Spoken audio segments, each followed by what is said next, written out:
Okay, so now we're live. Okay, we're live now. We are live, everyone. Welcome to my YouTube channel, The Movie Canon. I am Giovanni, and this is the latest episode of the Met Report, a show about movies, entertainment, television news. For this particular episode, we have San Diego Comic-Con that's going on right now.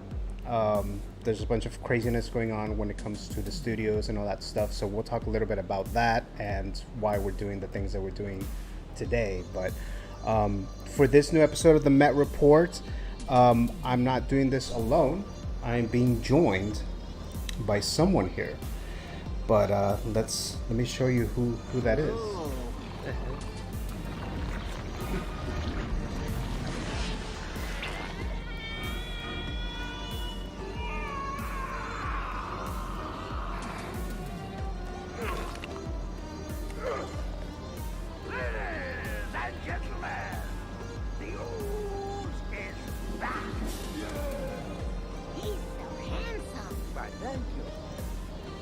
Ivan is back. Evil Ivan is back. Yeah, so Ivan is back on the Movie Canon YouTube channel. So he'll be joining me today in this very special San Diego Comic-Con Met Report episode. And now what we're going to talk about here today, it's a few things because, ultimately, a lot of the studios, like I said, pulled out. So it's not going to be like your typical San Diego stream or San Diego Comic-Con stream like we did last year where the studios came over there and then they announced. That's not going to be the situation this year for obvious reasons. We have the writer's strikes, the actor's strike, this whole issue with the studios. So, but there is some information that we're going to look into. And the main thing that we're going to do here today is that. But this is still a Met Report episode. And I usually try to, do like a little movie review or whatever the case might be. Some figures talk about hot toys or whatever the case might be, and just some information there. So we're just gonna have a nice little night here, relax, have a nice little stream. Hopefully we won't have any technical issues. And guys, let me know if there's any issues with the mic, if I look weird or the camera looks weird in my shot or Ivan's shot, or if Ivan's mic is messed up or mine. Just let me know. So I have a few on you on the. I see you guys in the live chat. Just a few of you guys there. Now I mentioned earlier about if I get a 20 minimum viewers, I'm going to do a little giveaway, which I'll talk about in just a bit here. But as far as what we're doing today, so we're doing the like I mentioned, the San Diego Comic-Con information, the news. We are doing a Oppenheimer review. So both of us, me and Ivan, we watched the film yesterday, not together, but we watched it together. Oh, we watched it yesterday, and so we're going to do a review of the film Oppenheimer. Ivan saw Barbie a couple of days ago. I haven't seen it yet, so I'm going to rely on him to give us his thoughts on the movie. So we'll talk about it a little bit. Sideshow Con, there's some information that came out of there, so we'll be talking about that briefly.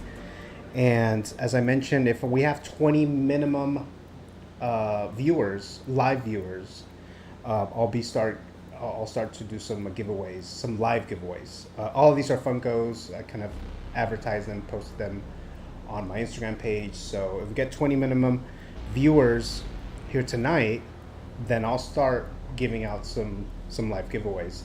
I'll give you some more details if we actually get there. If we don't get the 20 minimum viewers, that's perfectly fine. I'll still do these giveaways, but like later on, like the way that I usually do giveaways, which I just post them on social media, and then you just have to follow the instructions, and it'll be a few weeks out. But if we get 20 minimum viewers, I'll do these live giveaways tonight. So we'll see where we're at with that one. And then later tonight, I'm also going to announce the Spider-Man 2 PS5 giveaway. For the people who are watching this live, you will get a chance to enter for this giveaway first. So I'm actually not announcing officially, like posting it on social media yet until September, because I usually open them about a month before the release. But if you're watching live tonight, I'll give you a code and you will be entered for this giveaway, assuming you're a subscriber to the channel or following the page, the Instagram page, and you have an address within the U.S. I'll give you more details in just a bit here.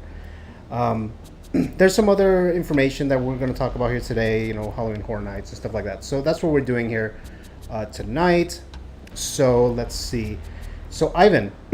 Yes. So you haven't been on this channel for a while. So what have you done? Movie-wise, TV-wise, anything that you've seen that you've thoroughly enjoyed? Oh, okay. Movie-wise, thanks to the AMC A-list, I've watched more movies this year than I probably have at the movie theater than I have probably the last 2 or 3 years. I still haven't seen everything that I want to watch. I still haven't seen what was it, Asteroid City, right? Oh, Asteroid City, the Wes Anderson movie. Yeah, so I haven't seen that either, actually. I haven't seen that. I haven't seen Beau's Afraid. I haven't seen this big one, the Spider-Man. Oh, Spider-Man Across the Spider-Verse. Yeah, every time I make plans to watch it, something comes up or I have to stay late for work. Yeah. But and then for TV shows, barely almost finished with season 2 of Succession. Oh, okay. I'm on season 2. Jessica and I are on season 2 of Harley Quinn, the Max show. Oh, and I think there's some information that dropped at San Diego Comic-Con this week about, I think maybe they dropped a trailer or something for the newest season for Harley Quinn. So that's cool. Yeah. So we might talk about that in a bit too. All right. Oh, and then Succession. I actually caught up on it and I watched all of it now. So I finished the whole series. Oh, nice. So was it 4 seasons, I think? Yes. Yeah, the whole 4 seasons. So I watched all of it. So it was very interesting, very interesting. All right, so let's see. So I think what we're going to start with today is Oppenheimer. So Oppenheimer, written and directed by Christopher Nolan, is a film that was on everyone's radar for like over a year. I think the trailer first came out like a year ago. I have a love and dislike experience or relationship with Christopher Nolan, especially his last 2 films. So this movie right here was kind of like the moment that's going to either keep me a fan of Christopher Nolan or push me completely away from being a fan of Christopher Nolan.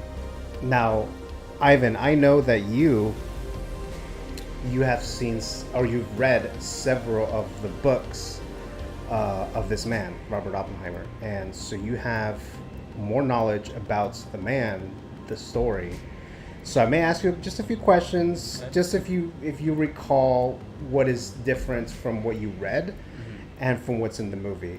I know the basic shit when it comes to Oppenheimer, the man.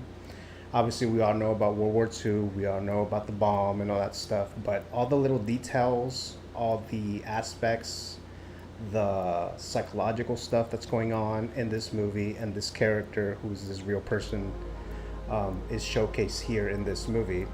And I think since you've read, I think more than one book, right? Like 2 or 3 books? Yeah.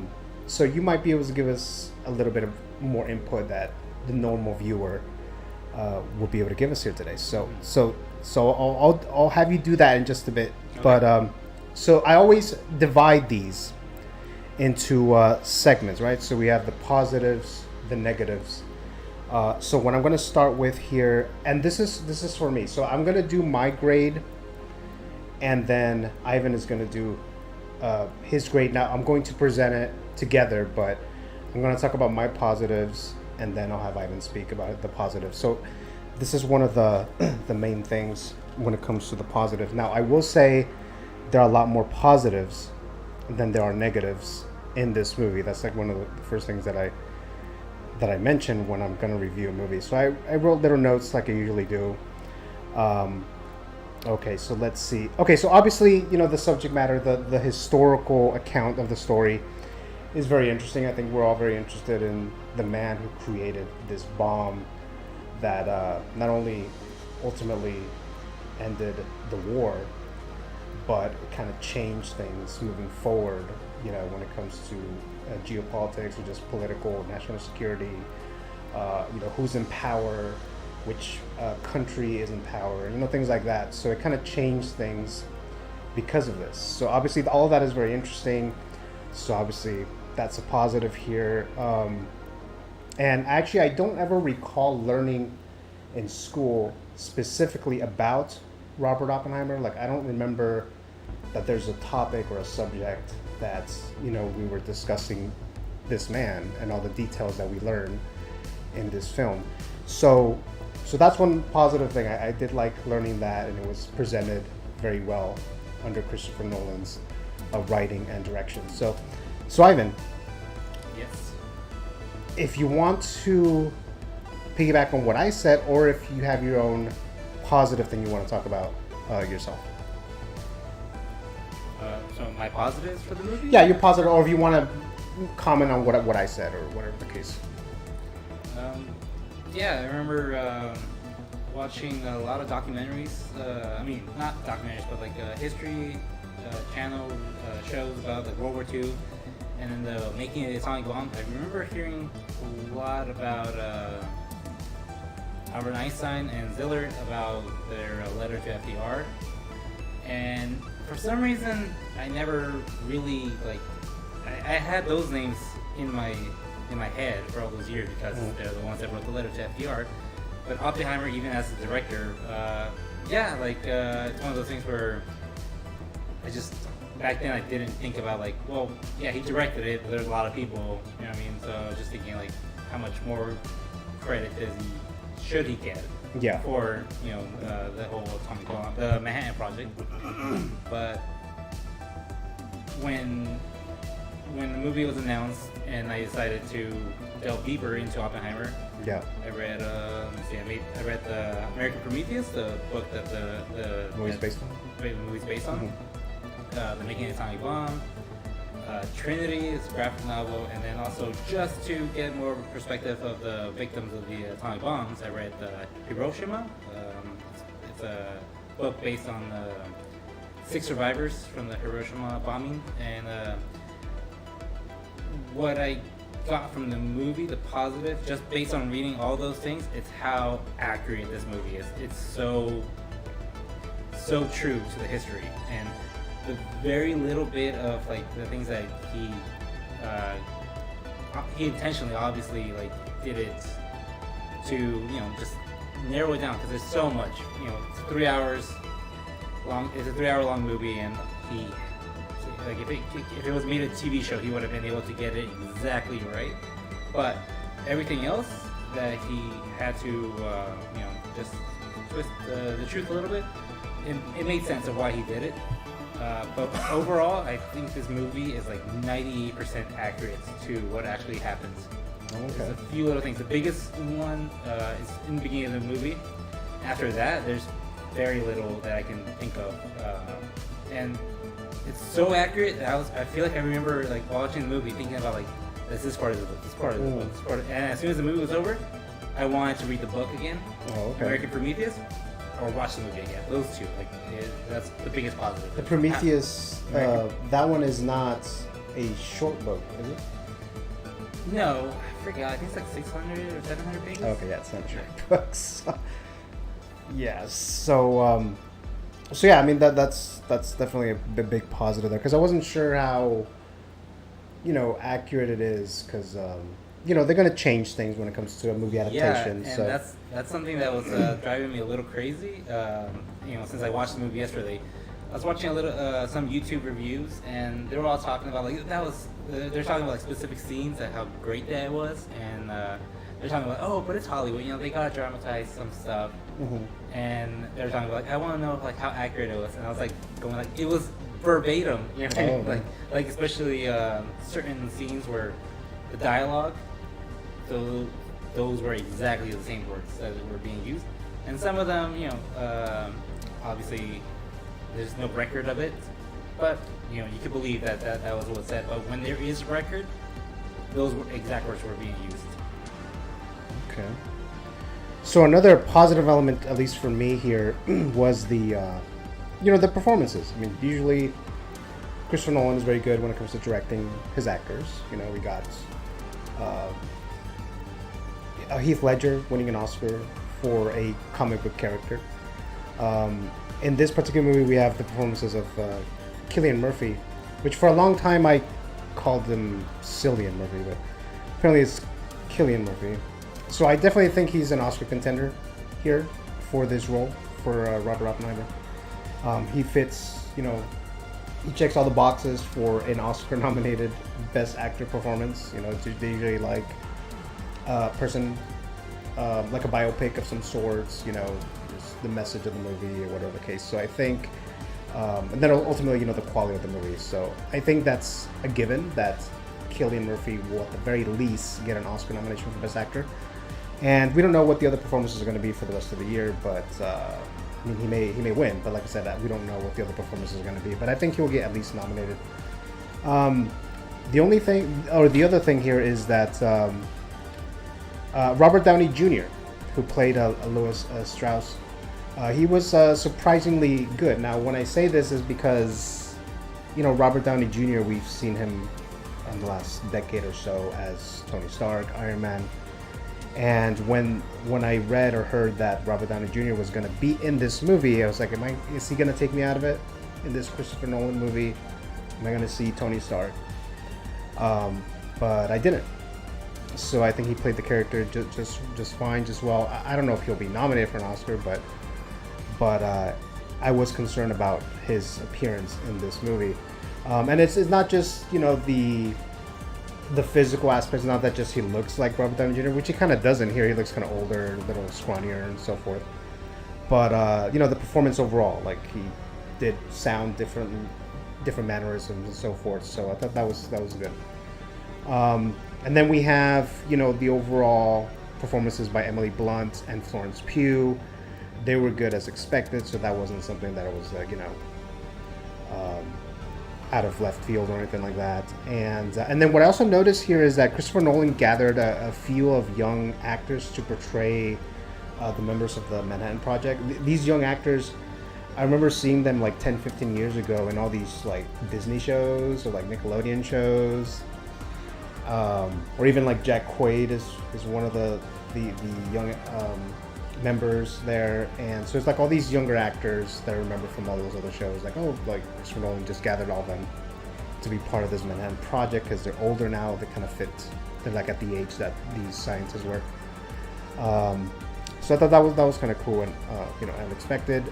There's some cameos in this movie too that were also not expected. I mean, I won't tell you what they are, but there were some cameos in there that was like, oh shit, that kind of worked, and I was surprised by it. So that was cool. Any other thing that you want to add? Any other positive thing? I still have a few more myself, but do you have anything else you want to add right now? For positives, I don't know how many other people feel this way, but to me the positives are across the board, and any nomination that it could be for the Oscars, editing, directing, adapted screenplay, right? Cinematography, and everyone puts so much care into this movie. Everyone, no matter how small their role was, you can tell they really cared. Nobody phoned it in. Everybody that was in the movie wanted to be in the movie. Just like such a tight movie. Like it flowed perfectly. I did see some complaints about that. It was like it dragged on, or maybe the third act, or like that. I do not feel that way at all. Okay. And I do get it. Like, if some people feel that way, but to me, it was a great movie. Like, as soon as the movie was over, I was thinking like it could have gone for 2 more hours for me. Like, I was having the greatest time. I don't remember exactly at what point I felt like, okay, I love this movie. This is one of my biggest fears when I go watch a movie that I'm excited for. Is that point where it starts to sink in of whether this is not as good as I was hoping for, or this is like just what I was expecting, or if it surpasses. I don't remember at one point, but because the pacing is amazing, that I was just like at the same level the whole time. I was happy. I get it that if other people don't feel this way, but to me, this was a movie that it was an instant classic, and I love this movie. Okay, so and then I was laughing earlier because, well, you'll see in a bit. Yeah, I get it. Okay, another positive here is the the the bomb itself. So the scene that you would be expecting played out differently than what you might think, and I thought that might have been kind of like a letdown, but it actually worked out just fine. And there's actually a scene in this movie related to the bomb, specifically related to the bomb, that was actually more thrilling than I thought it would have been. So that's definitely a positive thing there. So I think you know what scene I'm referring to, Ivan. I think. Let's see, and then also another thing here is now this is not. This is more related to.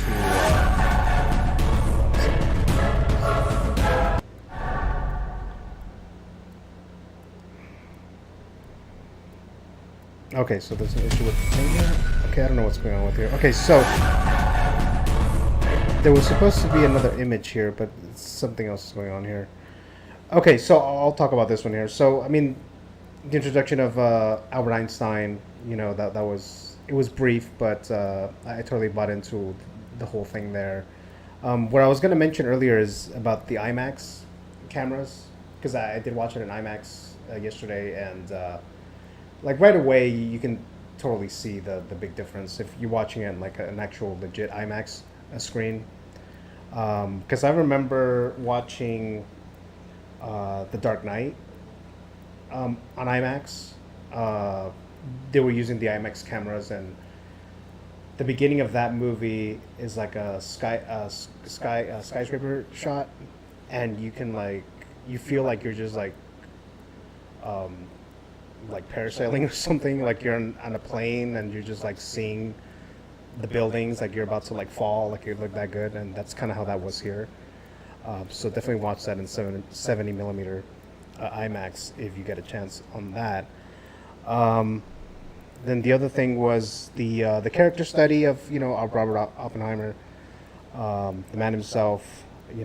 Christopher Nolan did very well portraying the character, and as far as from what I can tell, like I said, I didn't read the books that you read, Ivan, but I think based on what you said, you would probably agree with the portrayal of the character of the man. So just some other things that I mentioned that I think Cillian Murphy will get nominated for this. Any other thoughts or positive things before I get into a couple of the negatives that I have here? Yeah, so you were talking about the IMAX. I'm going to watch it in IMAX sometime this week. The theater right next to me, it has a Limax, that you remember you were disappointed with it. Yeah. So I watched it in Dolby, and I was very disappointed with the screen. So the screen for Dolby is like this big, and they cropped it so it was like this. So it was black all around it, and the quality didn't look that great. I remember my sister told me about people were joking, calling it Oppenheimer or something like that. Yeah, that's the only place I've heard it from. I haven't really looked online for Oppenheimer. So I was disappointed with the quality of the image, but the sound was physical. I don't know how it was on IMAX, but you can feel it. That's the main reason why I wanted to watch it in Dolby for the first time, because I heard that Dolby, the sound system is way better in Dolby than it is in IMAX. Yeah. I'm not 100% sure about that, because I've never seen an IMAX movie. So when I see Oppenheimer this week, really? Yeah, it'll be my first time watching an IMAX movie, and I'm very happy it's this one. But the sounds, you can feel it. If you felt like you feel the blast. Anytime there's big explosions, like the big explosion. But I can imagine, that one scene at the end with the group of when they're celebrating and stuff, and they're in that little room and he's doing that speech. Yeah. Oh yeah. I can imagine the Dolby in that scene. Yes. Oh my god, that scene. Yeah, it was. So there's 2 or 3 scenes where the sound is pivotal. You feel it and it makes a scene. That was definitely one of them. So as for the portrayal of Oppenheimer, he did the way Cillian Murphy portrayed him, which did show a lot of the pain he felt in his life afterwards and before. He pretty much was a unhappy person, depressed all his life, and the Manhattan Project did not help. It made it worse. Yeah. The things that made him happy in life, cigarettes, women, also, made him suffer a lot. So it was really sad. Like the things I was reading, I was seeing like being portrayed by Cillian Murphy. So sad, like seeing him just being stone faced and then put up that fake smile. You can see the pain in his eyes even though he's smiling. He did a great job with that, and Christopher Nolan 100% did his homework on this movie. And the story, things that I was surprised was that he they actually put the time to film certain things that did not need to, they could have just had exposition and that would have been enough. He put in so much effort and time, and things are well, we could just say it. No, we're gonna show it. He put they took the time to make everything look authentic, and I can't imagine what the things were that were cut out that Christopher Nolan wanted to put in this movie. I wouldn't be surprised if Christopher Nolan wanted this movie to be 4 hours long. 3 hours. Probably. Yeah. He's one of those directors that could, try to ask for that. Like Martin Scorsese, he's probably getting his 4 hour Killers of the Flower Moon. Oh, yeah. But, I would love to see an extended cut of this. Okay. So I'm going to get into the negatives. So let's see. Let's get to them here. Hold on a sec.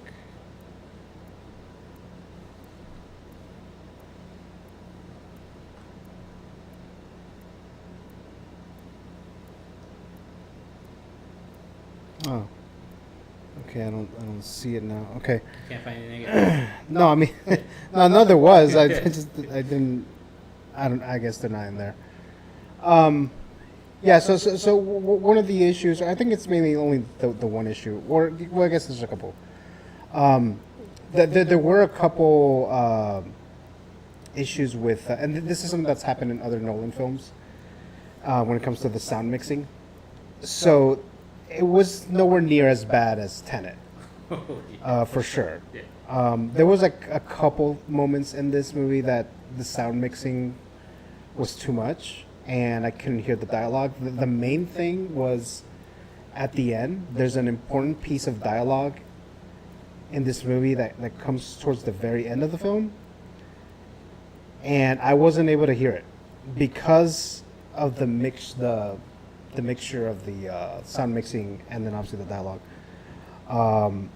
And this is despite the fact that I was preparing for the sound mixing to be loud, and I still couldn't really hear it. I mean, later on I looked it up and I know what the line was, but yeah, that was something that I was like, I couldn't hear it. So I was like, okay, so that's still a bit of an issue. Like I said, nowhere near as bad as Tenet, or I guess even some people had issues with Bane in The Dark Knight Rises. I mean, that wasn't, I didn't really notice it then, but that would be like a little negative here. Another negative thing is something that you already mentioned, Ivan. The third act of the film, which ultimately focused on the proceedings of Oppenheimer's, national security clearance. I think it was a little too long, and while it is crucial to the story and the completion of the story and all that, I did think it was maybe like 30 minutes too long for an already what ended up being a 3-hour movie. There were important pieces of information in there, yeah, for sure, but it could have been adapted a little differently, condensed a little differently, or better, at least in my opinion there. So that would be the negative, the two negative things here. And Ivan, I don't know if you have any negatives at all, but do you have any negatives? Besides not being part 2 to this movie. Oppenheimer Part 2, Yeah, return to. I wonder how I would have felt about this movie if I had not read American Prometheus. Did you know about like the AAC security clearance? No. Okay. No, that's what I'm saying. Like those little details Yeah. is not something that schools or classes are gonna talk about. The national security security clearance that Robert Oppenheimer Yeah. had. So I really wonder how I would have felt about this movie. Because the bombing in the American Prometheus book is in the middle of the book. It's the movie's in two. No, the book is divided into like 4 sections. One is like when he's a student, the physicist, the director.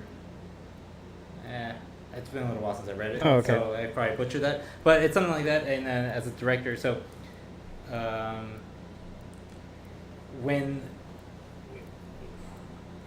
I don't know, like it's one of those things where like, yeah, the book is really great, and when Christopher Nolan read the book, he wanted to get as much of it in it, and he knew how important it was.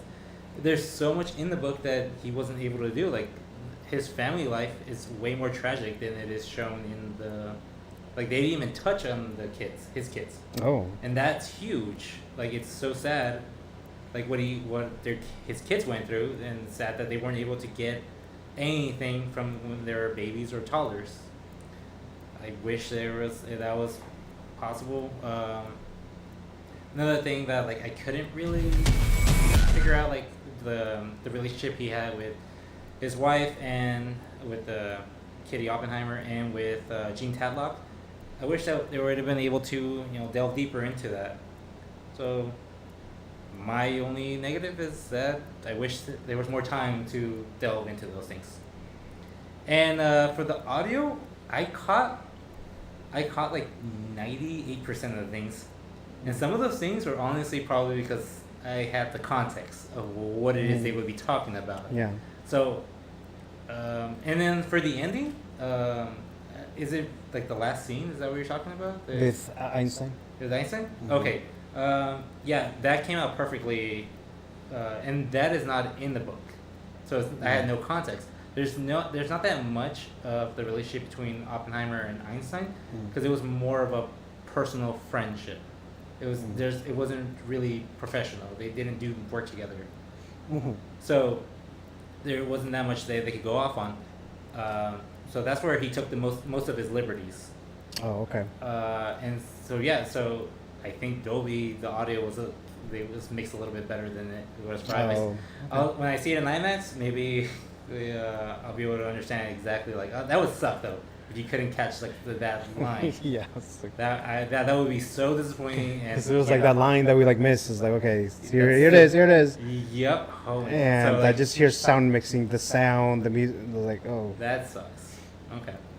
So yeah, my negative is not long enough. All right. And I'm definitely in the minority, the huge minority in that. All right, so let's see here. Okay, so actually we have a message or a comment. We have Harvey Starter. So didn't Nolan cause a nearly nuclear explosion for this film? I don't know if it was nearly nuclear, but I know he wasn't using any CGI or anything like that. He definitely did use some practical, effects, and I think he did blow things up. And I think there was like a headline about supposedly the U.S. government was concerned about it or something like that. But yeah, I think I did read something about that. But yeah, none of this. I don't think any of this was CGI, because Christopher Nolan usually likes to use like real shit, practical effects and so forth. Do you remember hearing anything about that, Evan? Just the memes that. But memes? Yeah, the meme that he blew up an atomic bomb for the film. Yeah, I mean, I think they might have been exaggerated a little more. No, yeah, that was a complete joke. But it was like, I know he did actually try to like really blow something up that he captured. But yeah, I doubt that it was anywhere near nuclear. But no, during that time I was trying to avoid like spoilers. So yeah. I didn't want to see anything that was not officially released by Universal. Oh, okay.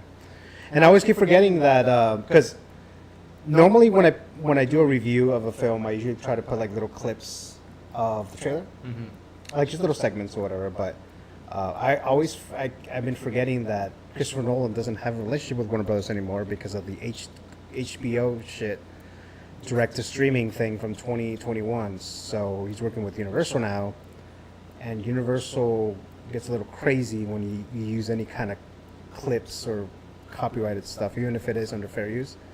So that kind of like almost put something on Oppenheimer, and I was like, oh wait, this is a Universal movie. Can't do that. Okay, so we're gonna put our grade here. So, oh, actually, this was supposed to be a shot between the two of us. That's all right. But it's just me.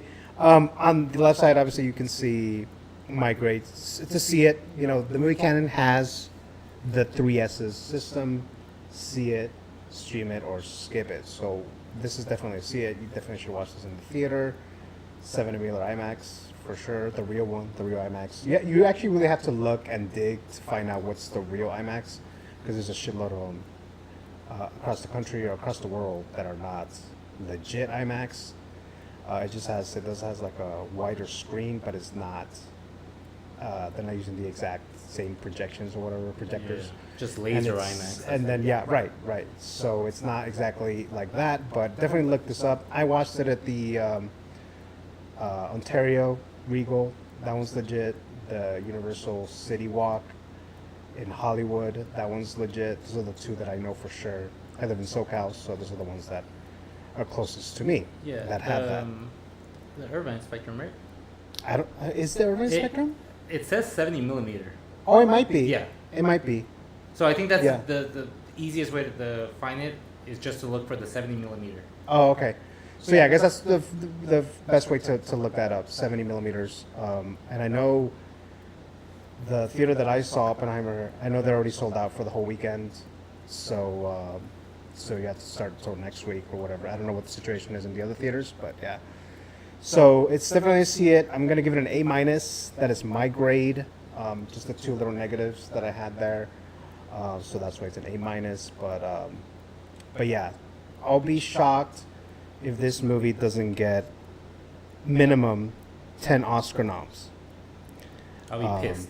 Yes. Best Picture, Best Director for Nolan, Screenplay, Actor, one or two supporting categories, probably cinematography, sound, what else? Score. I mean, minimum 10 Oscar nominations I would be expecting. And like I said, we don't know what the other movies are for the rest of the year, but this is definitely the one to beat for 2023.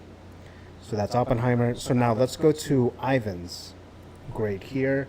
And like I said, there was supposed to be a shot of the two of us, but there you go. So Ivan has, and I don't know if can you see it, Ivan? Do you want to say yours? It's a A plus. I wanted to give it an A plus, but yeah, definitely see it. You have to see it in theaters. I have a coworker who loves movies, but he refuses to go to the movie theater. So I'm actually dragging him to go see this in the movie theater. Oh shit! Okay. I'm also I'm seeing this movie multiple times. I've already planned it. I'm going to see it another time, just me and the wife in IMAX. I'm going to go see it with coworkers, some other family members. I just really am excited for this movie. I love it. Instant classic. When the movie was over, like when the credits started rolling, it was one of the first times in a long time where I wanted to sit during the credits just to wind down from the movie. Oh damn. Because I know they say that movies, you need to have a climax and then go down, stuff like that. The movie was just, again, so tight the whole time. Like there's like few scenes where there's like no dialogue. There's just so much in this movie. I really hope that Christopher Nolan has never done a director's cut. Director's cut? I don't think so. This got to be his first one. I really hope there's a director's cut for Oppenheimer. Can't wait to watch it again. If it was possible, I would have bought a ticket to see this movie right afterwards. And again, I get it. I'm one of the few people that read the book and was so happy with how true it was to the book. Not a lot of people are gonna like this movie. I'm already kind of like talking to some of my coworkers. Like I know that this is not gonna be like their thing. Yeah. But I'm gonna tell them, convince them, just like it's important. It's an important movie. Yeah, it's not like a big action flick with all these special effects and car chases. It's not Mission Impossible: Dead Reckoning. It's not Fast and the Furious. Yeah. It's got crowd pleasing scenes, but it's not a crowd pleaser for everybody. It's a great movie. Again, when I walked out of the movie, if anybody would have told me they hated this movie, I would have been perfectly fine with it. Because I get it, it's not for everybody, but this movie was for Christopher Nolan fans, people that love cinema, people that love practical effects, and historic biopics. It is such a great biopic. You don't get biopics like this where it's accurate and a great movie. It's either one or the other ones. Like the last good biopic movie, Bohemian Rhapsody, but a lot of that was inaccurate, like so bad. I like that movie. Yeah, it was good, but so many things so that's what I'm saying. Like you usually get one of the two. You don't get. Did you watch Elvis? Elvis, yes. I forgot about that movie. I really like Elvis too. I loved Elvis. I get it. Why a lot of people didn't like it. But I liked the way their twist on it. That was basically a fourth wall break. What's it called? Fourth wall. Breaking the fourth wall. Breaking the fourth wall, right? They did that, right? Because Tom Hanks' character was talking to the audience. Oh yeah, that's right. That's right. Yeah. So yeah, people. Yeah, I didn't really like that. Yeah. There you go. That's what I say. People didn't like that, and that's something that sucks. Okay. So some biopics they have to break the fourth wall, or they have to make lies. All right. So that's Oppenheimer. We actually took a while for this review. Okay, so we actually move on to the next thing here. Now, I haven't seen this movie, but Ivan has. I am planning on watching this tomorrow, so we'll see how that goes. So I'm gonna rely on Ivan now. So these are just like quick thoughts, Ivan. We don't have to do like a whole review like we just did for Oppenheimer. Plus, I'm sure it's not really like Oppenheimer, right? When it comes to like all these detail information like Oppenheimer or whatever the case. So just your quick thoughts on Barbie. Ultimately, did you like the movie? Ultimately, I thought the movie. I'm split. It's good. It's like right in the middle for me. The things that I liked about it, I loved. And the things that I didn't like about the movie, I hated. So I'm split, and my first reaction when I finished the movie was like, I gotta watch this again. So I go into it already knowing what to expect from it. So okay. The thing, I was really disappointed with some of the things, especially their message. It's one of the things where I was like, yeah, you either get it already. And I'm sure there's some people hearing some of the messages for the first time, which is good, but it felt like it might come off as a little extreme. But some of the things that I loved about it, like, just so freaking good. When I got home, I was only thinking about the things I loved about the movie, and how happy I was from those things. Margot Robbie, Ryan Gosling, perfect and amazing. Like, they did such a great job. I was happy with their performances. Movie has a lot of heart. Pretty deep, but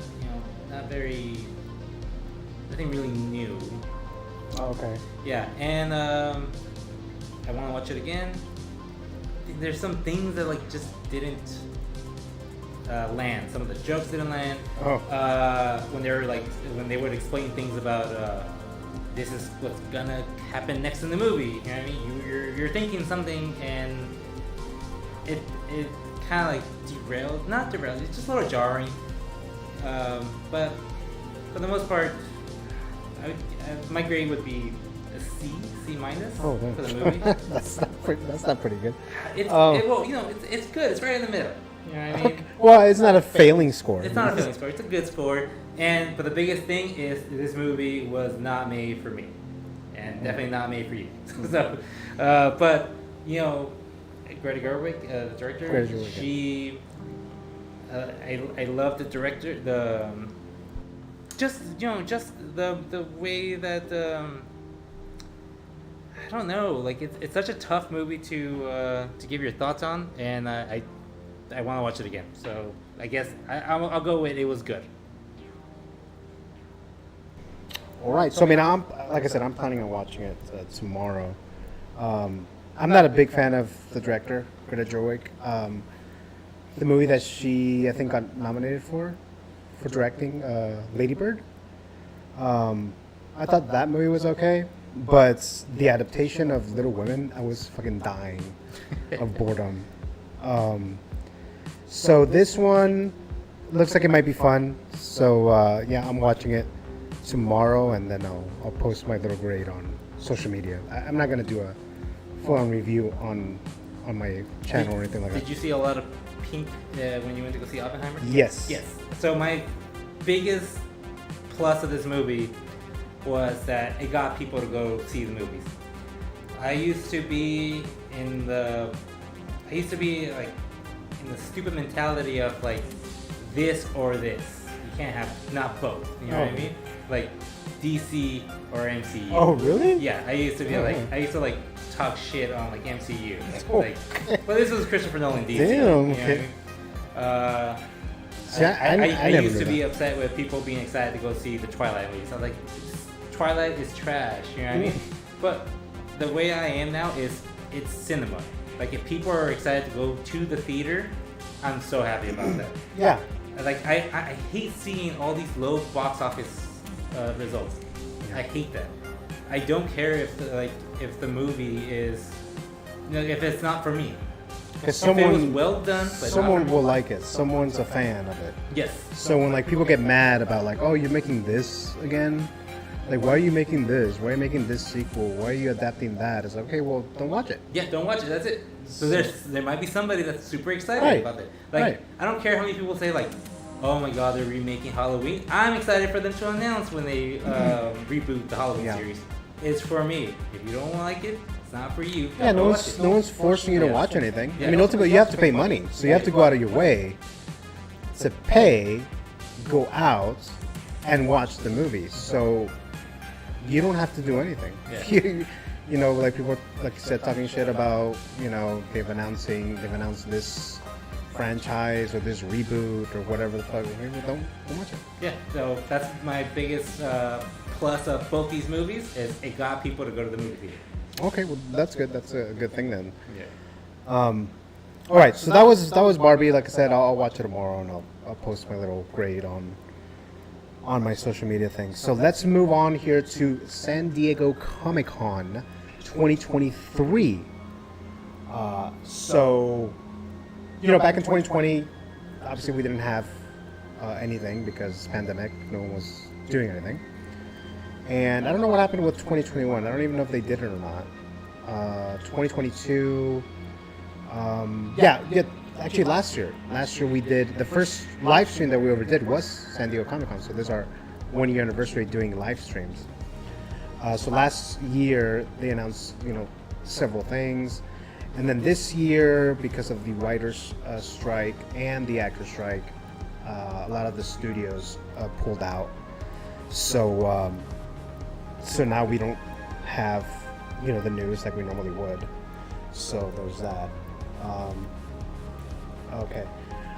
So let me see here. So so when it comes to some of the information here, I'm gonna go on to the some of the sites that are actually talking about San Diego Comic-Con. And actually, for the people who just joined us, because I see a few of you guys are in there now. So again, if I get 20 viewers, live viewers, I'll be able to do the first giveaway. So it is a Funko, so 20 minimum I'll need. I'll do one giveaway. I'll do a little segment or whatever, and then we still have 20. Then I'll do another one and so forth. So right now we have not hit 20 yet, so I won't be doing that quite yet. So definitely tell your friends, family members, lovers, whatever, have them come and watch us live, me and Ivan, on this new episode of the Met Report here tonight, live. So, okay, so going back to the San Diego Comic-Con stuff. So let me actually look at the websites and see what we have. Let's see here.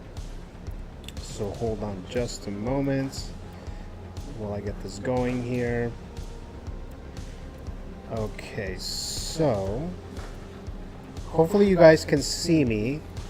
Last time there was an issue with this portion of it. Let me just double check. So I'm going to check if this is actually working. So hold on a second. Hold on a second here. Just making sure that this is actually working, because I'm kind of mirroring the screen. But let's see if it actually works. Hold on a second. Okay, it looks like it's working fine from what I can tell. So let's see here. Okay, so this is from IGN. So IGN has a lot of stuff going on there, up to date things or whatever. So San Diego Comic-Con 2023, everything announced. So I mean, like I said, there's not going to be that much stuff. Like if the studio was actually involved this year. Now I know that in the past, San Diego Comic-Con was about the comics, and it wasn't until Hollywood came in, I think maybe like 10-15 years ago. So I think they're kind of going back to basics and stuff like that. So this is the main thing. This is one of the things that I've noticed right away here. Now again, let me know if you guys don't see this, but they did announce, they did release a trailer to Invincible Season 2, which is on Prime. Now this is an animated series. This is definitely not a kids animated series, but it stars the voices of Steven, I think it's Yeun, guy from Minari, and from, I think he was in Walking Dead. So he's voicing the main character here. And this series, I was actually surprised about. I thought it was really, really good. So I was very surprised about it. Now, Ivan, did you get a chance to watch this series at all? This show, I've only seen one episode, and it's not because I don't like the show. I love the first episode. It's just I'm watching a lot of things, and I have like a list and an order, and there's reasons why I'm watching other things before this. I will get to this, and I already even have the compendiums of the graphic novel already on my wish list. So oh, okay. This is something I'm very interested in, and maybe when does season 2 come out? Soon? It's gonna come out on November 3rd. Okay, so my goal as of now, that's usually the way I get the crunch time to watch something. It'll be a new season. So my goal is to watch season 1 before season 2 comes out, and the graphic novels, no, maybe the holidays. But it looks like such a cool show, and I know that Matthew's read the graphic novels, right? I don't know, actually. Oh, okay. I think he might have. I know he watched the show. I know he watched the series for sure, and he's a big fan of it as well. Nice. But I did really like this. The series here is very well. It's well written, obviously, and very graphic. It's Robert Kirkman. Yeah, from Walking the Dead. book. Isn't he involved with? Is it The Boys? No. Okay, maybe I'm thinking of someone else, but It's The Walking Dead. The Walking Dead. Okay, The Walking Dead, I'm not a huge fan of, but yeah. So this show, this is one of the things that they've announced here. Let's see here. Another thing here was The Walking Dead Betrayal, a new survival and social deception game from Skybound. So it's like a video game. I think it's a board game, isn't it? Is it? Social deception game from Skybound. Another piece of news coming a day before Sdcc was from Skybound Games. Is that a board it's game? a PC. Oh, okay, Yeah, okay. I hear social deduction, I think of board games right away. Oh, I see. And this one right here, so we have Gen V, or is it Gen? I think it's Gen V, isn't it? This is from. Because it's Compound V, right? Oh yeah, that's right. Yes, that's right. So that's looks like it's a spin-off from The Boys. So that's coming out September 29th. It's a new series, as you can see here. This is the first time I hear about this. I didn't even know they were doing this at all. I'm a big fan of The Boys. I think it's one of the greatest shows right now. So I know they're trying to capitalize on this. So I'll be a little weary about it, but I'll check it out. I did hear about this maybe like a month ago or a couple weeks ago. Okay. And you're a fan of The Boys too, right? Yes. The show is awesome. And when does the next season come out for that? Oh, they haven't said anything about Okay. that. And especially, I think they stopped too because of the. I think it's because of the writer's strike. Oh, okay. So I think they stopped for a while, for the couple months already. This one right here, now Borderlands. This is based on a video game, right? Yes. I don't know anything about this, but I did hear that there's a movie coming out, and apparently it's coming out on August 9th, 2024. I don't know if that's news. It might be news that it's coming out in August of next year. I believe. They did announce that there was a movie already coming out. No, right. The date, right. I know that they were working on a movie. Okay. I think Kate Blanchett is involved in this. Ooh, cool. And the film was announced back in 2015. Oh shit, that was a while ago. Yeah. And is being directed and written by Eli Roth. Oh, okay. This is Well, I'm not a big fan of Eli Roth, but Borderlands, it's a crazy game. So the biggest thing for it would be they need to get like great writers on this. That would be the biggest thing. Okay. It could look cheap, it could look well done, but the writing is the most important thing for this. Yeah. I'm pretty sure Kate Blanchett is involved in this. Okay, so hopefully that means there's a lot more quality to it than. Yeah, so let's see here. The next one here is Adventure Time. I never watched that. That's a cartoon, right? Yeah, it's from a spin-off series on Cartoon Network's critically acclaimed animated series. Will premiere on August 31st. Alongside is a release date. Alongside a release date, we got our first trailer for the series. I never watched the cartoon, the animated show. I don't know if it's good or not. But looks like this is a spin-off of it anyways. Let's see. The first 3 episodes of Secret Invasion are heading on Hulu. Okay. It looks like they released over 20 minutes of the Teenage Mutant Ninja Turtles Mutant Mayhem. Are you excited for this at all? Very. Oh, are you really? Yeah, very. It looks to me like it could be fun.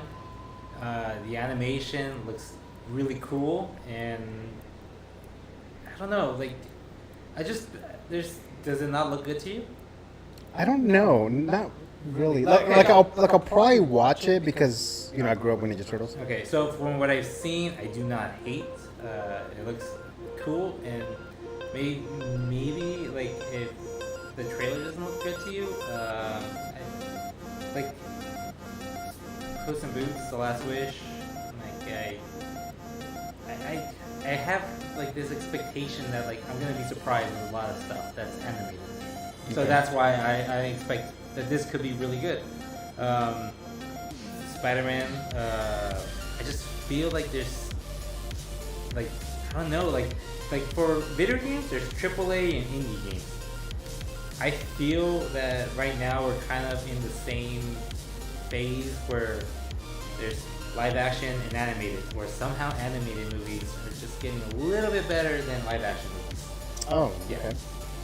Because this did remind me of Spider-Man Across the Spider-Verse, and I was like, okay, so they're taking that animation style. Now it is a little different, but they definitely were influenced by the animation style with Spider-Man Across the Spider-Verse to make this. Now they've tried to remake, the Ninja Turtles not even that long ago, maybe like 2014, 2016, 17, around there. Which looked terrible. Like Yeah, I mean, I watched them and they weren't as bad as I thought, but they're not that good. Okay, so let's see. So let me check because it looks like the background music is a little too loud. So hold on a second, Ron. So hold on it. But yeah, so you are planning on watching this though? Oh yeah, definitely. Okay, so let me just lower the volume of the music because I guess it's kind of loud. And sometimes what happens, you know, the music starts playing, and depending on the song, it gets a little crazy or whatever. So it's down. Let me know, guys, if you guys are still noticing that there's an issue, if it's too loud. We have Harvey Starter leaves a comment here. I swear, if the Borderlands movie doesn't have a phrase about meat bicycles, I'm out. Do you know what he's talking about? I do not. So it could be. It's kind of like people that played Skyrim. Some of them didn't know some of the memes or like some of the phrases. So I could be missing out on it. I played Borderlands 1 when it first came out. I didn't really care for Borderlands 1. I thought it was funny. Borderlands 2, I did play a lot more. That was a long time ago, like when they first came out, so I probably forgot all about it. Oh, okay. But I'm sure it's something hilarious because the game is hilarious. Okay. That's why I say like the writing needs to be top notch for it. Yeah, I mean, I'll have to see like a trailer before deciding if I'm gonna watch it, but yeah. Okay. Okay, so there's some music. Where's that coming from? Oh, it's ad. Ninja Turtles. Right? Yeah.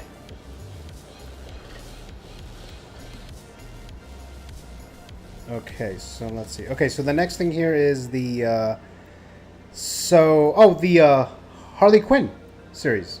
It says premieres July 27th on Max season 4. I think I watched the first 2 episodes. I actually haven't seen the first 2 seasons. Okay. I haven't seen season 3 at all. So obviously I need to get caught up on that, but you watched this show, Evan? Yes, I'm currently on season 2. I really like it, and I can see why some people wouldn't like it. Okay. But it's fine with me. To me, you know, there's DC, you know, other worlds, you know, this is another world, it's fine. And they don't, I mean, I've only seen the first 2 seasons, so I don't know if anything happens in season 3, but Batman's cool when he's badass in this still, you know what I mean? The only one that, like, the only thing that, you know, some people might have a problem with is just, you know, like the overall message of it, which is kind of connected a little bit with Barbie, but it's fine. Oh, okay. All right, let's see here.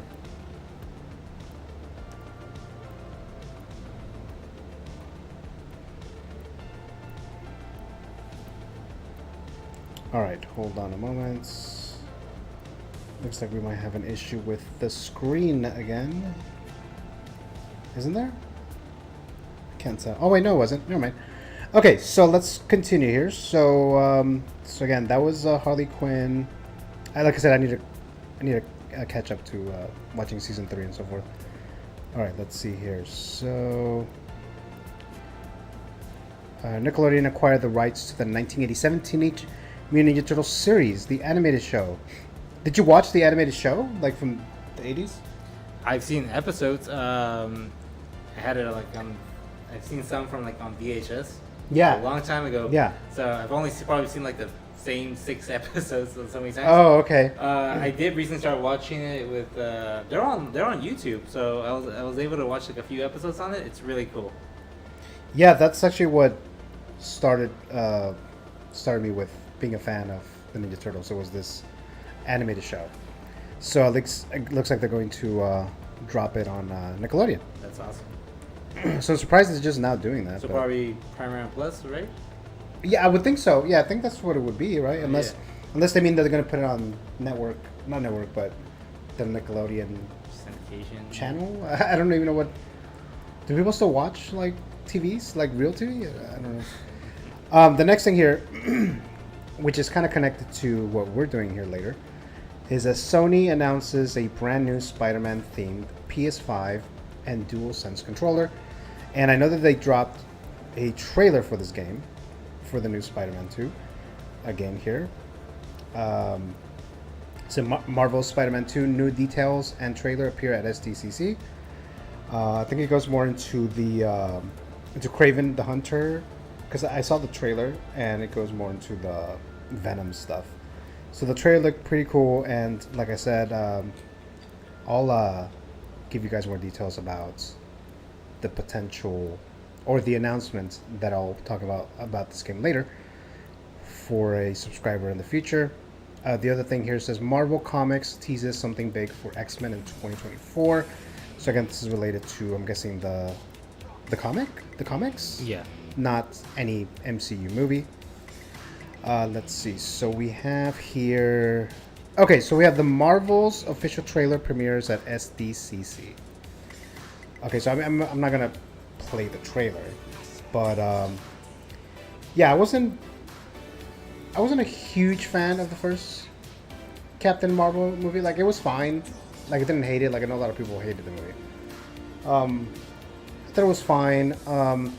This sequel, The Marvels, hasn't excited me at all. None of the trailers. This trailer that just came out didn't really do much for me either. I mean, I may end up watching it, but so far right now, I'm not excited about this movie at all. Any thoughts on that?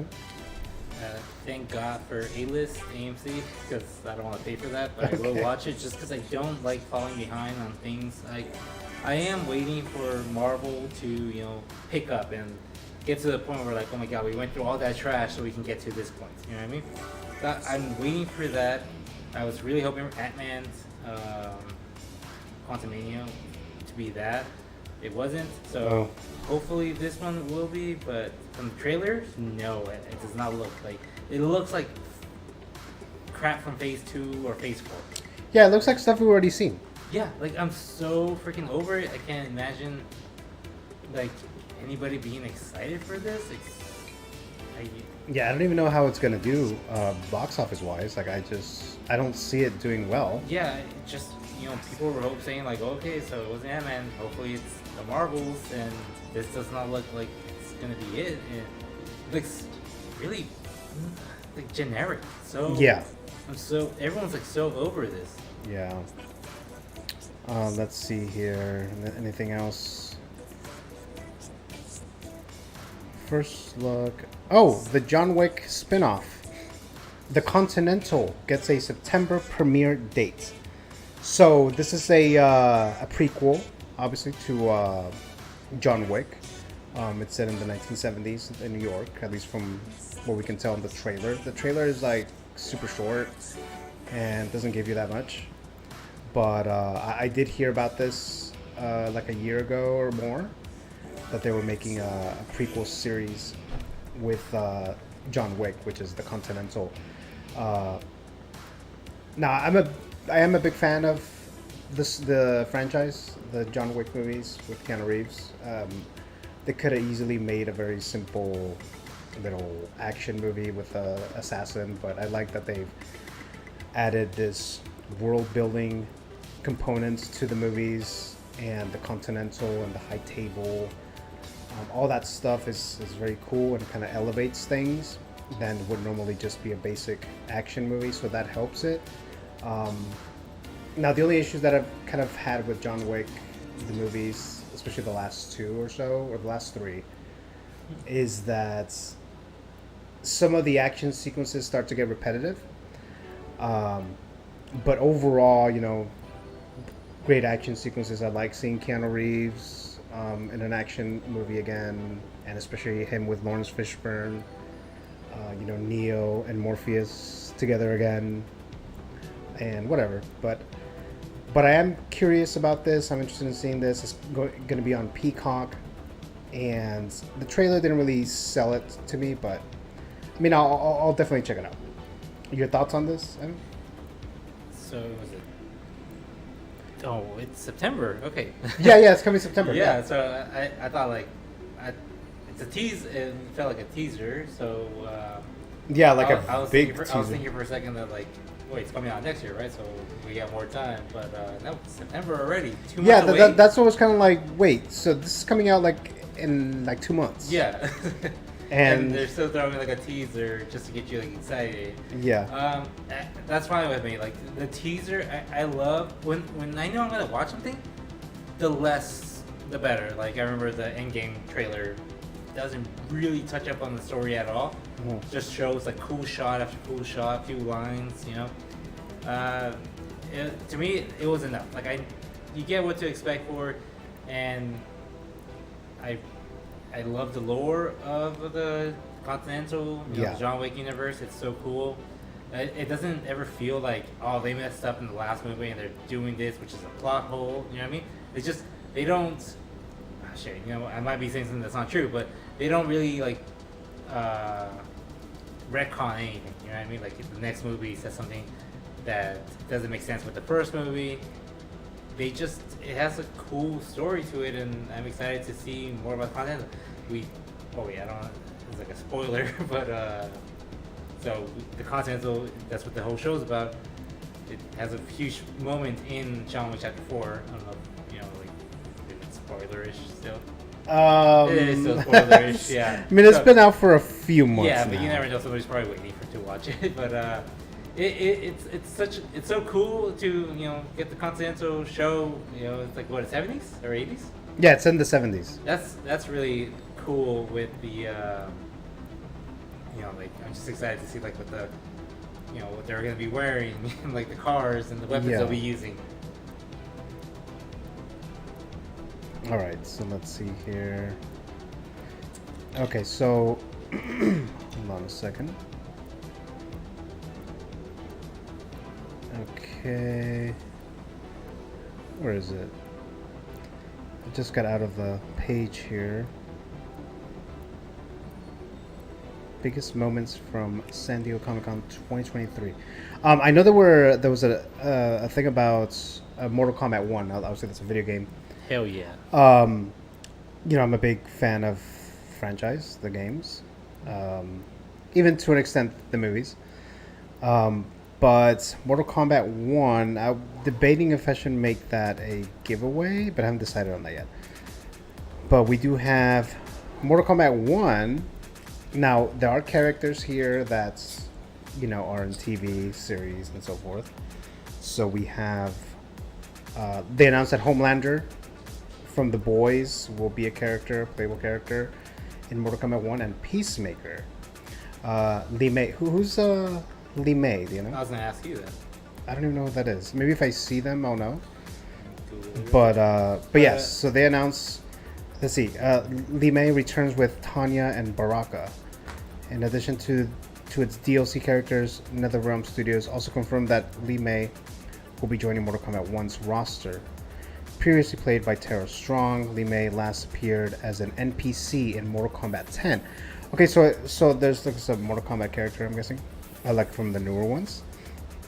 I don't remember, or maybe I need to see the character to recall who it is. Let me see. Okay, so she made her debut in Mortal Kombat Deadly Alliance, so she's been a character for a while, but not like one of the big characters. Oh, I see. Okay, so... Alright, so let me see if there's anything else. Oh, here it is. I thought there was more stuff about San Diego Comic-Con. Okay, so I guess that's it for now when it comes to the San Diego Comic-Con stuff. So, hold on a sec. Just a quick thought on this is going to be Homelander's second video game that he's going into. He was just announced for Call of Duty. Oh, was he really? Yeah, Homelander.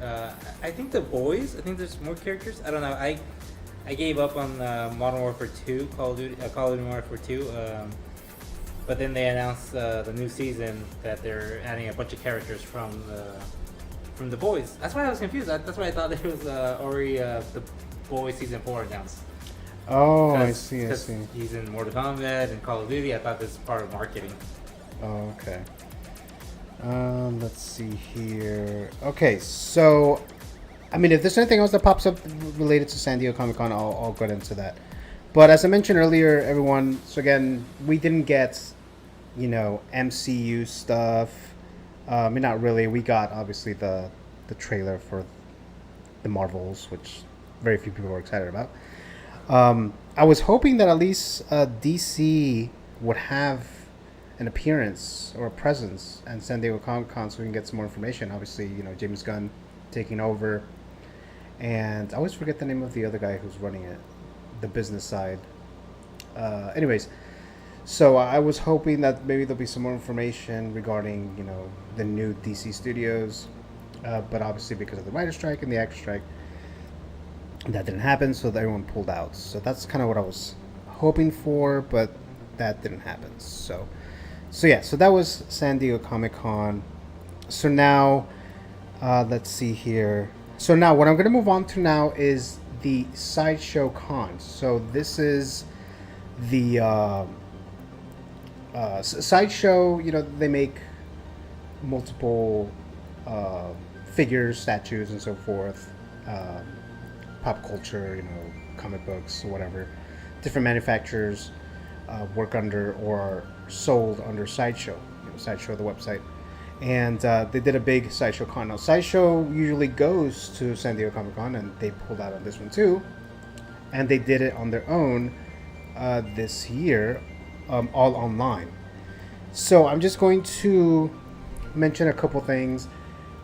Overall, when it comes to the reveals and something new, ultimately was kind of disappointing because they actually didn't officially announce anything. They just kind of teased a lot of things. And the one of the main things that I'm going to mention right now is this one right here. So we have MODOK from Ant-Man and the Wasp, Quantumania. So they teased this guy. Now, this is a Hot Toy figure, one scale. So they teased him this week at Sideshow Con. And, I mean, the figure itself looks good. I think he probably looks better than the way he looked in the movie. But he looks kind of creepy. Like, imagine having this figure, like, in your bedroom or something, and then you have this MODOK.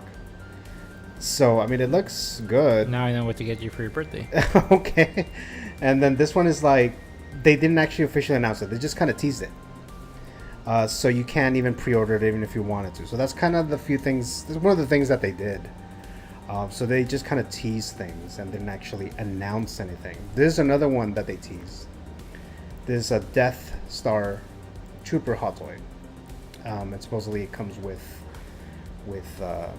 parts of the Death Star there, the control room or whatever. So I don't know if it's going to come with that. They just teased it, didn't officially announce it. So that's what I mean when it says, like, they just tease certain things, but nothing really happened regarding that at all. So let me see. I'm trying to go and look at some of the other stuff that they teased. So hold on. So any of these two that I mentioned to you, Ivan, would that be something that you would ever be interested in getting yourself? Hell no. It's like a character I didn't like and very minor character and something that I really love. So yeah, there's way more things that I would be interested in, but I don't follow this as much as you do. Mm-hmm. So let's see here. The other thing that they kind of teased, and let me get there right now real quick. Hold on a second.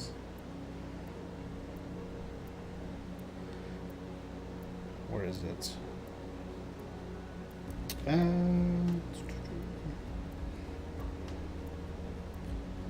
Here it is. I do hope somebody out there is really happy about that Murdoch. Like, maybe somebody who was a big fan. Yeah, I mean, because that's not something that you would expect. It's like, I don't think a lot of people really liked MODOK. This is another thing that they kind of teased, which was just, you know, they're going to start doing some Prey Hot Toys. That was one of them there. That was it. They didn't actually show any figures or anything like that. That's badass. Is that the first time they've ever done Predator? I don't know. I know they've showed. I know there's statues. I don't know if Hot Toys has actually done Predator of any sort. Then they also showed some of this. I mean, this the IG-12 and Grogu from Mandalorian Season 3. That one was already announced. So that's not something brand new, but they just kind of showcased them again. And they have this right here. And I don't even know the name of these characters here. And what was his name in Babu Freak? Yeah, there you go, Babu Freak. How big is he? This one's actually supposed to be quote unquote life size. Oh. This is not 1/6 scale. It's like what he would look like, you know, if he existed. That's so cool. And that's a hot toy. This one's another tease. It's not. You can't pre-order it. It's not officially announced. She's been announced before. Okay, so let's see. So then there. Okay, so the main one here that they tease, and the one that I was waiting for them to officially announce, was this one right here. So we have Anakin. So we have Anakin Skywalker hot toy with rooted hair. So this is not sculpted hair; it's rooted hair, and they did make a Anakin Skywalker light side and dark side hot toy several years ago. So they teased this one, and a lot of people thought that they were going to actually announce it so that you could actually pre-order it, but they didn't. So that was like one of the main things there, that we were expecting all these figures, collectors or whatever. But I mean, he looks really realistic here. It looks really good. Likeness of Hayden Christensen is there. The hair, maybe you like it, maybe you don't, but I think they'll announce him soon, hopefully, but who knows? Who actually knows? This was something that happened actually today. So Hot Toys did tease Moff Gideon for Season 3, Mandalorian. So again, this is just a tease. So this is Moff Gideon from Season 3, Mandalorian. This is an actual still frame or photo of the show, and this one right here is actually the hot toy. So that's something that they teased today. So that was from something that happened today, and then Sideshow Con. You know, Sideshow Con had a bunch of sales and specials and so forth. They had like mix and match. If you buy one, you get the second one for like. Or you get two for like $120 off. They were giving away some figures and stuff like that, and that's kind of what happened here. But overall, they didn't really announce anything too great, anyways. But that was Sideshow Con, and then also Hot Toys did release Andrew Garfield.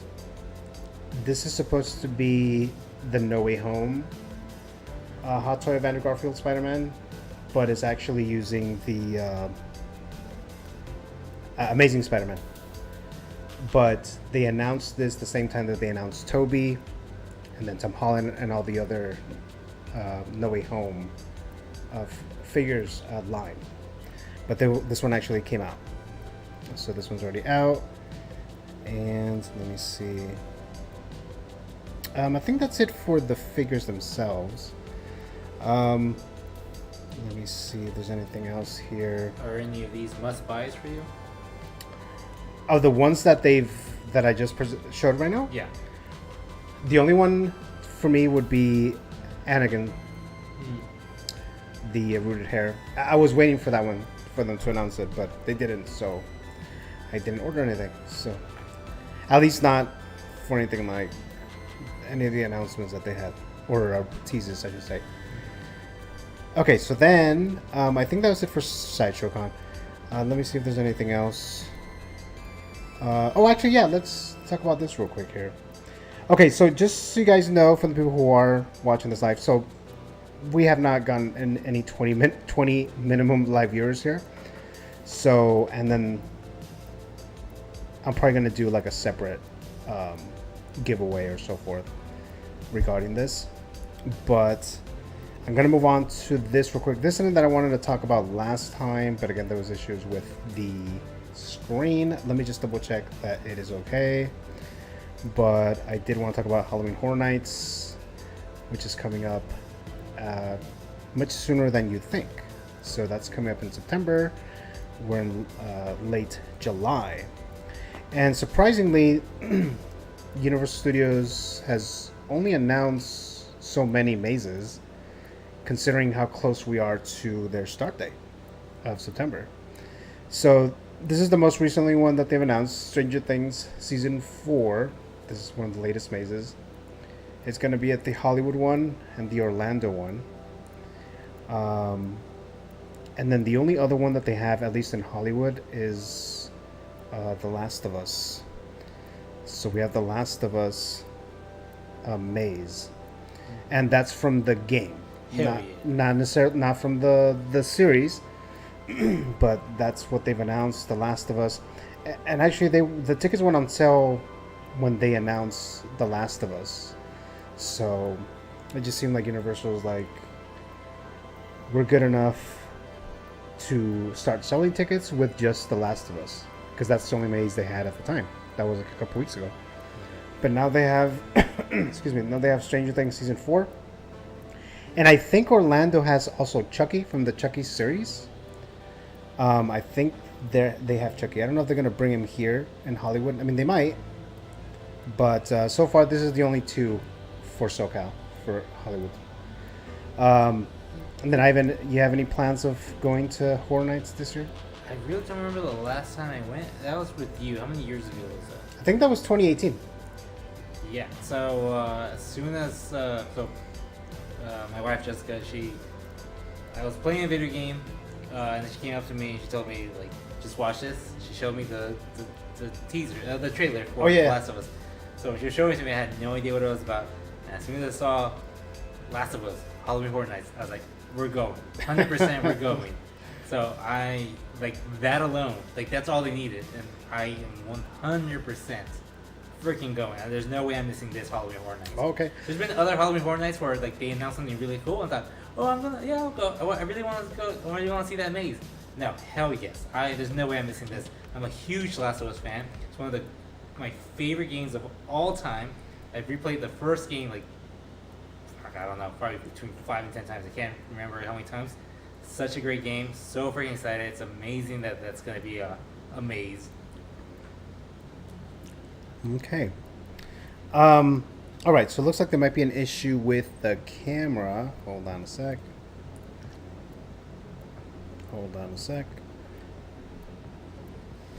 So apparently you're, like, frozen, Ivan? Oh, man. I hope I'm not doing a stupid face. We'll see right now. Hold on a second here. Okay, so... Okay, I'm on me right now. Okay, let's go back to Ivan. Oh, yeah. Right. Oh, yeah, Ivan is frozen. At least not as that stupid of a face. I wonder if the battery died. But... You just changed the battery. Okay. I know I did, but I don't know. Let me see. So if I do the back-to-back shot... So I'm moving around and you're just frozen. Yeah. So, That's alright. yes. So, okay. Well, and I think we're almost done with this stream anyways. All right. So let me go back to... Okay. So we have a few viewers now. Okay. So the way this is going to work, and obviously we're not doing the 20 minimum because we never got that today, but so... I did say that there will be a. I'm going to give the opportunity to the people who are watching live right now to enter a giveaway that'll open in September, and that's related to the Spider-Man 2 game, PS5. So if you are live now, what's going to happen is I'm going to, keep this information here, and if you're watching live now, your name will be entered twice when this giveaway opens, which will be in September. Now, this Spider-Man 2 PS5 game will be a physical copy. It will not be a digital. I'm not going to, pay for it digitally or whatever, or give you a gift card. That's not what that is. It'll be a physical copy of the Spider-Man 2 game. The winner will be announced the day this game comes out. So that's the plan so far, but the people who are watching live in honor of San Diego Comic-Con, because this is comic books, superhero, whatever, if you're watching live, I'll enter your name twice. When this opens, you still have to be a subscriber or Instagram follower of the movie canon to qualify, so your name will be entered a third time. Actually, 4 times if you're both a subscriber and an Instagram follower. So if you do this now, it'll be 2 + 2, and then once I get the 100 entries, then I'll announce the winner on the day this game comes out, a physical copy. Of course, I'll give you guys more details later when this actually officially opens. But this will be the giveaway PS5 physical copy of Spider-Man 2. So if anyone who's here right now, so you would have to type hashtag the movie canon SM2 for Spider-Man 2. So hashtag the movie canon SM2. So if you're watching live right now and you want to enter this, then just type it in here right now. And then if not, like I said, I'll announce the official giveaway later, which will be in September, which is probably about a month, because I think this game comes out on October 20th, I believe.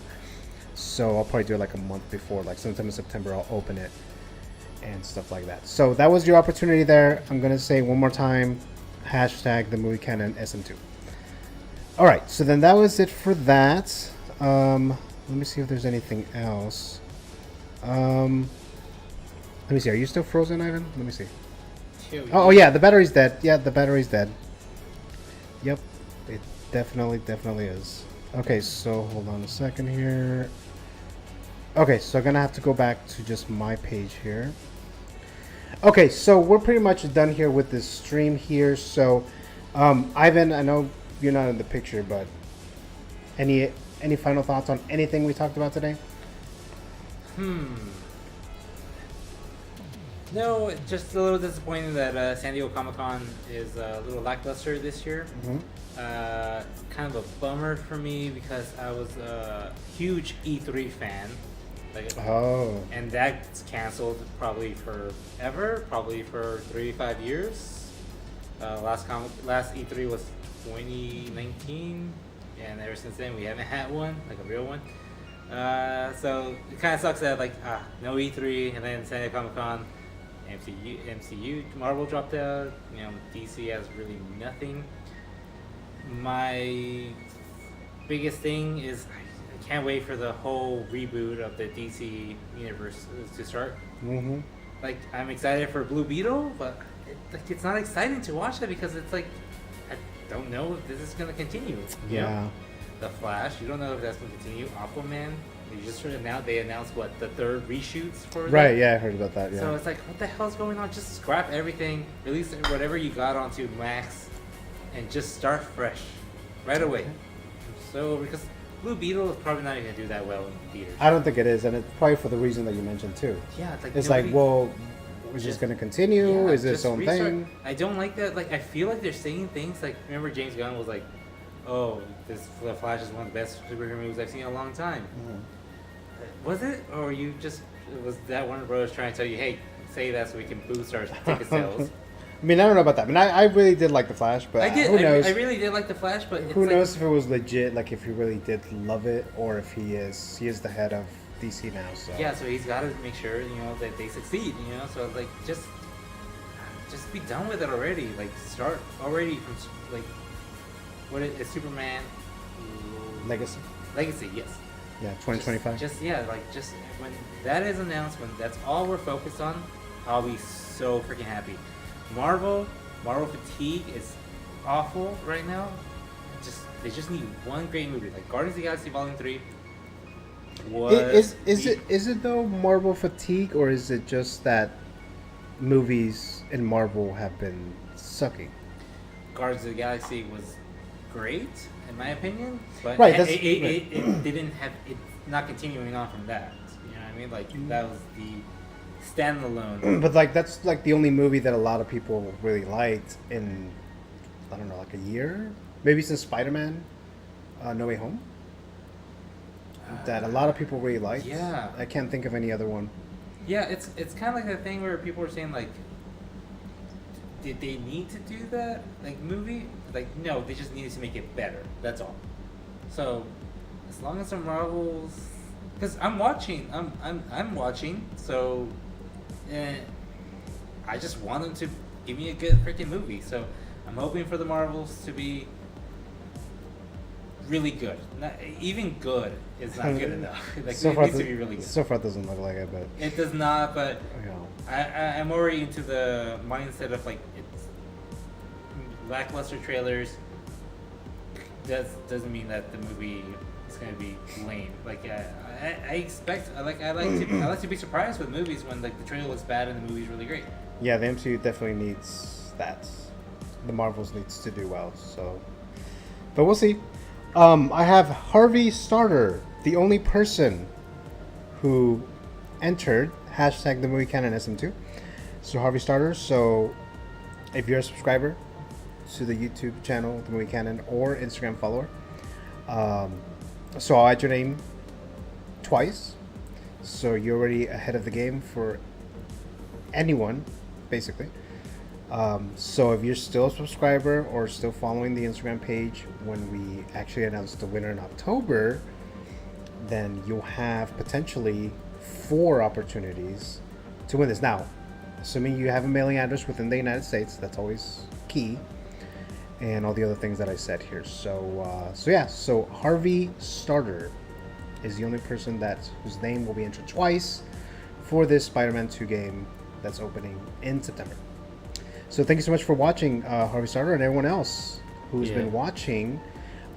This will conclude today's Met Report episode, San Diego Comic-Con special episode. And then thank you, Ivan. I know you're frozen now, or the camera died or whatever, but so thank you for joining me today, for returning here at the Movie Canon YouTube channel. And I think that's it. So I'll give you guys more details later about any other giveaways. I might still do the giveaways like this one. This would have been a live giveaway, for example. I might do a regular giveaway like I usually do on my Instagram page, but obviously it's not going to be a live giveaway like I was at least hoping for. But so I'll talk about that a little later. I'll post some information on social media, and subscribe to the YouTube channel if you haven't done so already, for more content, more giveaways, and so forth. So go ahead and do that. And again, thank you everyone for watching here today, and we will see you guys next time then.